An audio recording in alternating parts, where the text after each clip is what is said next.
Welcome back.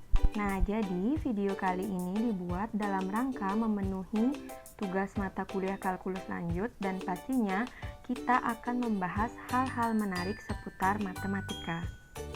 Nah, di sini saya akan memperkenalkan Ibu Loputu Ida Harini SSI MSc, di mana beliau merupakan dosen pembimbing dan dosen mata kuliah dari kalkulus lanjut. Tidak lupa juga saya memperkenalkan diri, di mana nama saya Kade Andriani Dwi Pratiwi atau biasa dipanggil Andri, NIM 18085410043, dan saya merupakan mahasiswa Prodi Matematika Fakultas MIPA Universitas Udayana. Selamat datang di media pembelajaran logika matematika. Nah, pada kesempatan kali ini saya akan membahas beberapa topik, di antaranya ada apa sih itu logika matematika, terus peranannya untuk apa ya, dan contoh soal serta pembahasannya. Mungkin banyak dari kalian yang bertanya-tanya nih, apa sih sebenarnya logika matematika itu? Mungkin ada yang penasaran atau ada yang ingin mencari tahu? Oke, langsung aja kita bahas bareng ya. Pada dasarnya, logika matematika itu sendiri yaitu cabang ilmu yang digunakan atau mempelajari tentang cara berpikir logis atau masuk akal. Kita ketahui penalaran manusia diungkapkan dalam bahasa berupa kalimat. Dengan demikian, logika akan mempelajari kalimat dan merumuskan penalaran dari manusia itu sendiri. Keuntungan atau kekuatan bahasa simbol yakni ringkas, bermakna tunggal, dan bersifat universal atau bisa digunakan oleh siapa saja. Tema utama dari penerapan logika matematika yaitu kekuatan ekspresif dari logika formal dan kekuatan deduktif dari sistem pembuktian formal. Cabang-cabang dari logika matematika diantaranya berasal dari teori himpunan, teori model, teori rekursi, pembuktian, dan matematika konstruktif. Hubungan dari logika matematika itu sendiri biasanya erat kaitannya dengan ilmu komputer dan logika filosofis. Kita ketahui bersama bahwa tidak semua permasalahan dapat diselesaikan dengan rumus matematika. Nah, jadi logika matematika ini memiliki peran yang sangat penting dalam menyelesaikan masalah. Di antaranya ada membuktikan kebenaran dari suatu pernyataan, digunakan dalam membuat syarat atau peraturan, serta yang terakhir membantu dalam memecahkan setiap persoalan yang dianggap rumit. Langsung saja kita ke contoh soal, di mana pada slide diberikan 4 buah garis seperti gambar di bawah. Tugas kalian sangat mudah. Bagaimana cara supaya menjadi angka 20 dengan 4 garis tersebut tanpa mematahkan atau membengkokkan garis? Bagaimana? Aku ngasih waktu 10 detik deh buat kalian berpikir. Jangan mudah menyerah ya.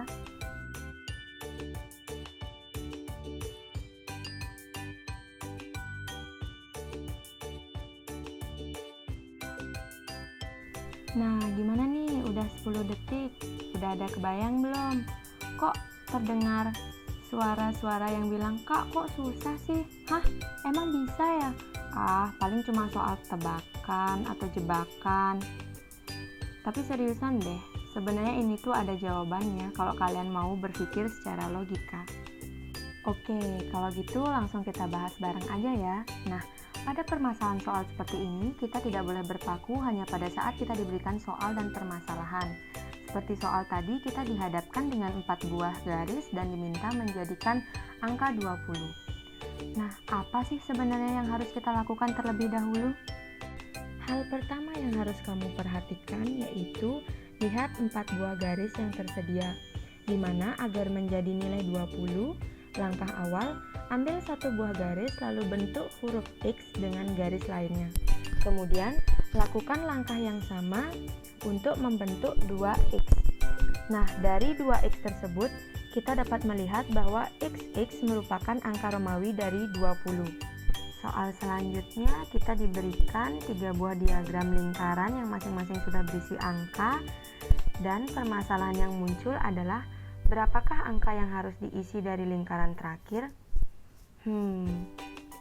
Ribet juga ya kalau dipikir-pikir. Nah, tapi sebenarnya ada nih trik khususnya. Kita lihat bahwa masing-masing diagram berisikan angka. Nah, jika kita bertemu dengan masalah angka seperti ini, kita akan berbicara tentang pola. Nah, kita ketahui bahwa misalkan kita jumlahkan angka 27, 56, dan 79, hasilnya tidak sama dengan 23 ditambah 88 dan 27. Berarti dia tidak membentuk suatu pola penjumlahan. Nah, jika kita teliti, mari kita jumlahkan angka 56 dan 79 mendapatkan hasil 135. Nah, 135 ternyata jika dibagi dengan 27 menghasilkan angka 5. Sedangkan kita teliti untuk diagram lingkaran yang kedua, di mana 88 ditambah 27 menghasilkan 115. Dan 115 dibagi 23 menghasilkan angka 5 pula. Jadi dapat kita simpulkan bahwa pola tersebut sudah kita dapatkan, dan mari kita lihat pembahasannya.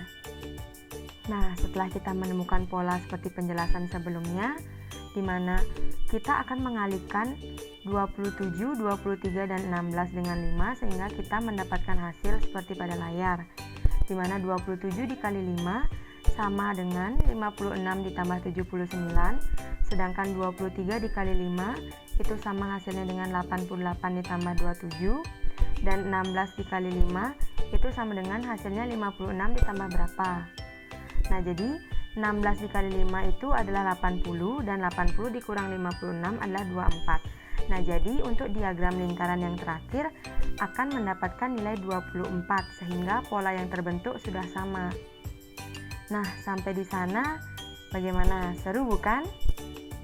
Oke, kalau begitu kita akan masuk ke contoh soal terakhir, di mana di sini terdapat 9 buah kotak yang terdiri dari angka 7, 13, dan 37, di mana kita diberikan ilustrasi dan kita diminta agar menyusun semua kotak baik vertikal, horizontal maupun diagonal dengan syarat yaitu jumlahnya harus 111.